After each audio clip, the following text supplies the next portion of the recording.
расман муҳориба дар вазни нимёна байни Кевин Ли бо рекорди 18.7 ва Ринат Фахриддинов бо рекорди 21 рӯзи 2 июл дар турнири UFC Fight Night. Ассалому алайкум дӯстон, хушомадем ба шабакаи мо. Дар навори имрӯза барои шумо тозатарин ва муҳимтарин хабарҳоро аз ҷаҳони ММА омода кардем. Ва пеш аз оғози навор дӯстон, ба ҳар як нафари шумо миннатдории худро барои дастгириҳоятон мерасонем.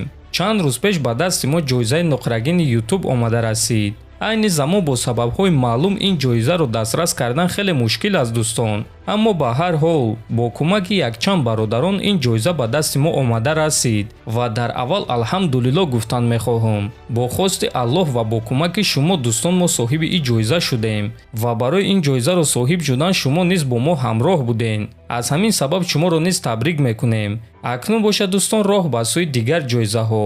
боз як тобови ҷангори вазни сабук Арман Царукян боварӣ дорад ки Чарлз Оливераро ба осонӣ шикаст дода метавонад. Чарлз Оливера рақиби хуб аст. ӯ ҷангори сахт аст. ӯ таҷрибаи калон дорад ва ҷангори хеле босабр аст. ӯ сатҳи худро аллакай чанд маротиба нишон дод, аммо барои ман ӯ тӯҳфа аст. ман Оливераро ба осонӣ шикаст дода метавонам, чунки стили ӯ барои ман хеле мувофиқ аст, гуфтааст Царукян. хотиррасон мекунем ки рӯзҳои истироҳатии гузашта дар турнири UFC Fight Night Арман Царукян ҷангори бразилӣ Хоакин Силваро дар сеюм раунд бо тариқи нокаути техникӣ шикаст дод ва баъд ба Ислам Махачев визов дод. боз худи ҳамон рӯз Царукян эълон карда гуфт ки рақиби навбатии худ Бенит Дарюш ё ин ки Майкл Чендлерро дидан мехоҳад. чемпиони вазни сабуки UFC Ислам Махачев гуфт ки муҳорибаи навбатии худро кай мегузаронад ва киро рақиби навбатии худ дидан мехост.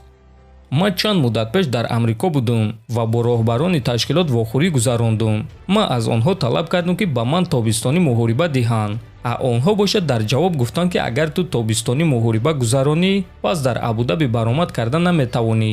онҳо нақша доранд ки ман дар Абудаби баромад кунам. рақиби навбатии худ Дастин Пориеро дидан мехостам. номи ӯ дар UFC машҳур аст. муҳориба бо ӯ шавқовар мешуд. ман барои худ рақиби нав, хуни нав мехоҳам, аммо агар ки онҳо ба ман Чарлз Оливераро диҳанд, пас ман ин муҳорибаро қабул мекунам. барои ман фарқ надорад. ман намехоҳам ки одамо гӯянд ки Ислам барои муҳориба бо Оливера розӣ нашуд. ман барои муҳориба бо ҳамаи онҳо тайёрам. реванш бо Волкановский ё ин ки реванш бо Оливера барои ман фарқ надорад, гуфтааст Махачев.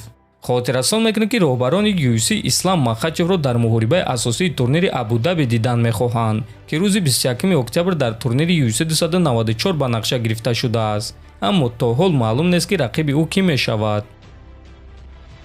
ҷангори вазни сабуки UFC Матеуш Ребецкий тамринҳои худро барои муҳориба зидди варзигари тоҷик Лоиқ Раҷабов ба анҷом расонд. оиди чиз худи варзигар дар саҳифаи инстаграми худ хабар дода чунин суханҳо навишт: анҷоми омодагиҳо дар формаи беҳтарин қарор дорам. ин чизро ба шумо дар октагон исбот мекунам, навиштааст Ребецкий. ва дӯстон, дар ҳақиқат бояд қайд кард ки Матеуш дар формаи хуб қарор дорад. ҳамчунин Лоиқ Раҷабов низ дар формаи хеле хуб қарор дорад ва боварӣ дорем ки муҳорибаи онҳо беҳтарин муҳориба хоҳад шуд. хотиррасон мекунем ки муҳорибаи онҳо аллакай шаби 24 ба 25 июн дар турнири UFC Fight Night баргузор мегардад ва пагоҳ мо навор оиди бартарии онҳо карда прогнози худро дар ин муҳориба медиҳем.